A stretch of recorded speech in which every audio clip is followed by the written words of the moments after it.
Senang sekali saudara, dalam Serambi Topik kali ini saya sudah bersama dengan Bung Asnawi Kumar, Kepala Litbang sekaligus Redaktur Opini Harian Serambi Indonesia. Tentunya kita akan membahas mengenai isu-isu menarik dalam Serambi Indonesia pada hari ini. Kita sapa terlebih dahulu, selamat pagi Bung. Selamat pagi. Ya Bung Asnawi, informasi apa yang ingin kita sampaikan kepada pemirsa di rumah pada hari ini? Iya Nana, dari berbagai laporan yang masuk ke Newsroom Serambi Indonesia sepanjang hari kemarin hingga tengah malam tadi, itu banyak sekali memang berita-berita menarik yang patut diketahui oleh para pembaca kita. Ya. Antara lain yang kita turunkan sebagai headline adalah isu yang sekarang ini sangat mengganggu bagi pegawai pemerintah, khususnya di jajaran pemerintah Aceh, isu mutasi. Nah, terkait dengan isu ini, kemarin memang di halaman dalam kita memang menurunkan, misalnya ada desakan dari pihak YARA ya, satu LSM YARA yang mendesak supaya Gubernur Zaini Abdullah melakukan mutasi. Sebetulnya dengan peraturan yang ada, itu Undang-Undang Nomor 10 Tahun 2016, seorang pejabat yang di akhir masa jabatannya kurang dari 6 bulan tidak boleh lagi melakukan mutasi terhadap para pegawai. Ini pendapat ini disampaikan oleh juru bicara pihak Kementerian Dalam Negeri. Kalaupun itu harus dilakukan, maka harus ada izin tertulis dari Mendagri.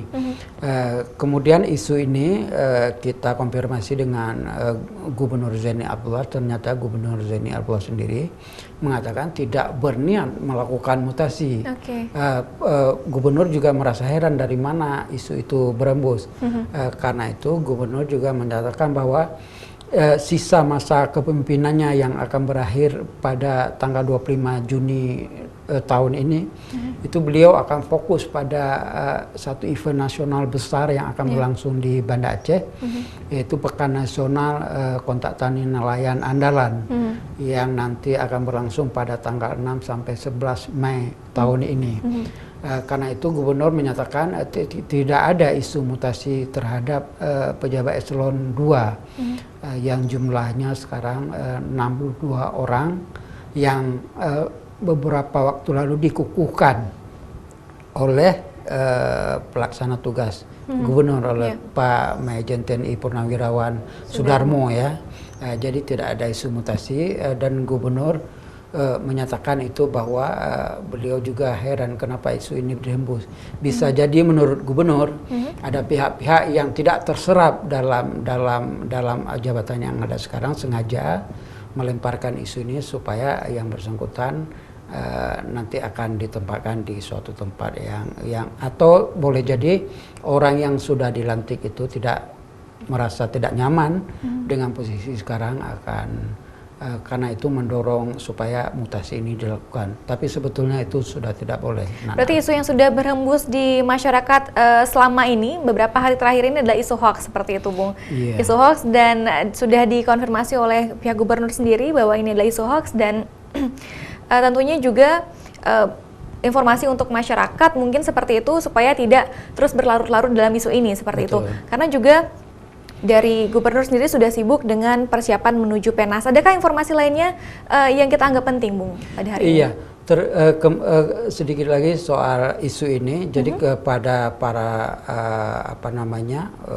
pegawai di lingkungan pemerintah Aceh, Gubernur juga mengingatkan jadi supaya fokus saja kerja, fokus kerja tidak karena memang tidak ada isu itu, tidak ada rencana mutasi ini. Kita tahu mungkin wajar ya kalau ada sebagian pegawai yang merasa resah, sebab selama kepemimpinan Gubernur Zaini Abdullah paling banyak mutasi dilakukan, itu lebih 10 kali kalau nggak salah sepanjang periode pemerintahannya. Karena itu kalau kemudian di ujung masa jabatan ini isu itu berembus lagi, ya barangkali orang ya sedikit merasa was-was.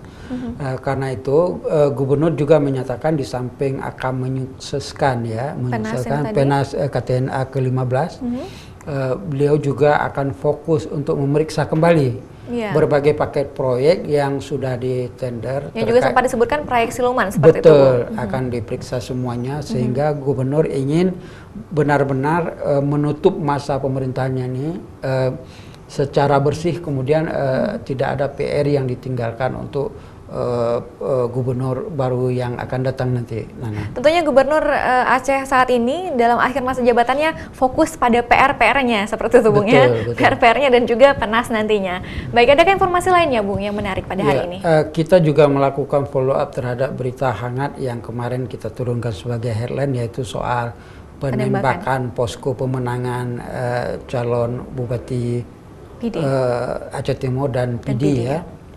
Terkait khusus yang di PD, pihak kepolisian setempat itu sudah memeriksa beberapa saksi, tapi sejauh ini saksi yang diperiksa masih sebatas saksi pasangan nomor urut 2, artinya masih tergolong saksi di pihak korban, ya.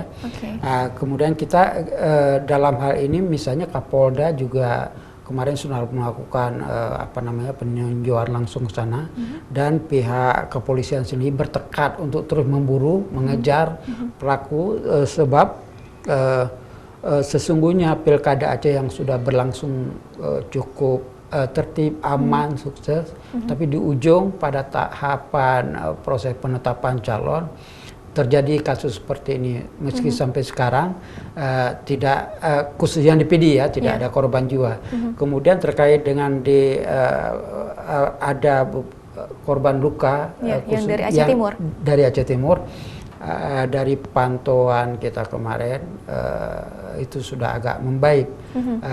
Pihak kepolisian juga terus menempel ketat, mengawasi supaya tidak terjadi hal-hal yang tidak diinginkan terhadap korban yang saat ini masih dalam masa penyembuhan di Rumah Sakit Umum Dr. Zainul Abidin. Ya, tapi kemudian dari keterangan pihak kepolisian sendiri, Bung, melihat ini terjadi setelah diadakannya pilkada seperti itu. Apakah ini ada indikasinya dengan keterkaitannya dengan pilkada seperti itu?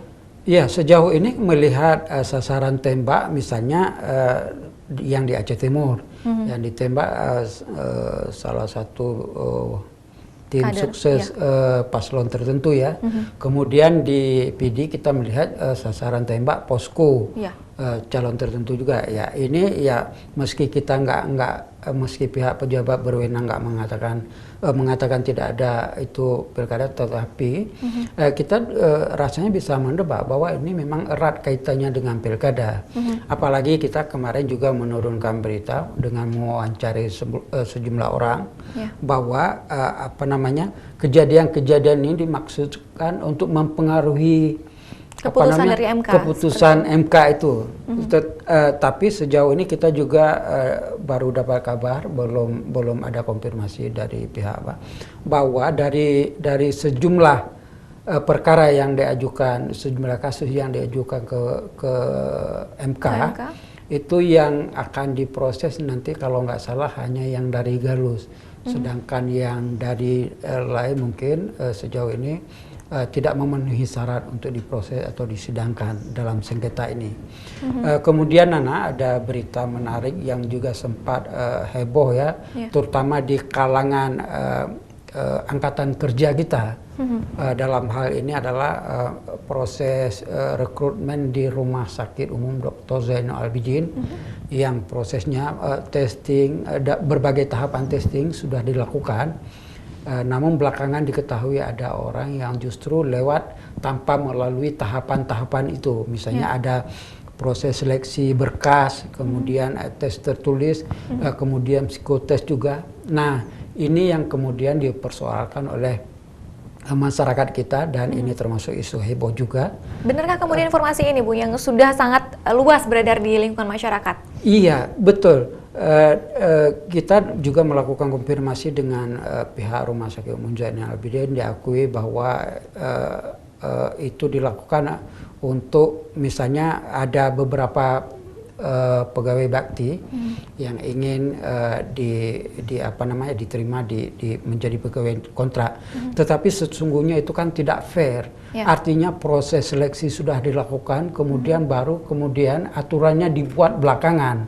Diubah kembali seperti itu. Kembali terkait dengan hal ini, kita juga memperoleh kabar bahwa pihak panitia, kemudian pihak rumah sakit, manajemen Rumah Sakit Umum Zainul Abidin itu dipanggil oleh pihak DPRA untuk dilakukan klarifikasi, didengarkan keterangannya, sebab isu ini termasuk isu yang sensitif juga pasca pilkada, dan banyak orang yang menilai bahwa panitia penerimaan pegawai kontrak di Rumah Sakit Umum Zainul Abidin tidak fair. Tidak fair seperti itu.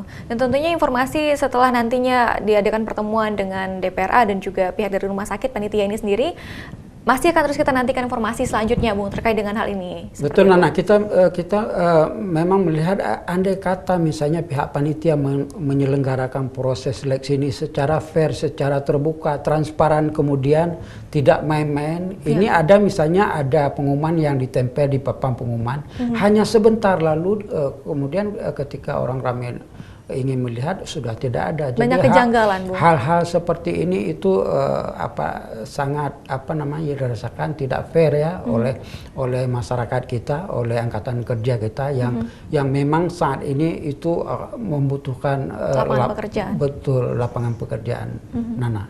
Ya, tentunya juga informasi ini update-nya dapat Anda baca dalam Harian Seram Indonesia edisi hari ini, tentunya terkait dengan 3 informasi yang sudah kita bahas pada hari ini. Lengkapnya bisa langsung Anda baca dalam Serambi Indonesia hari ini. Terima kasih, Bu, untuk waktunya hari ini. Saudara, demikian perbincangan kita dalam Serambi Topik. Kembali ke studio.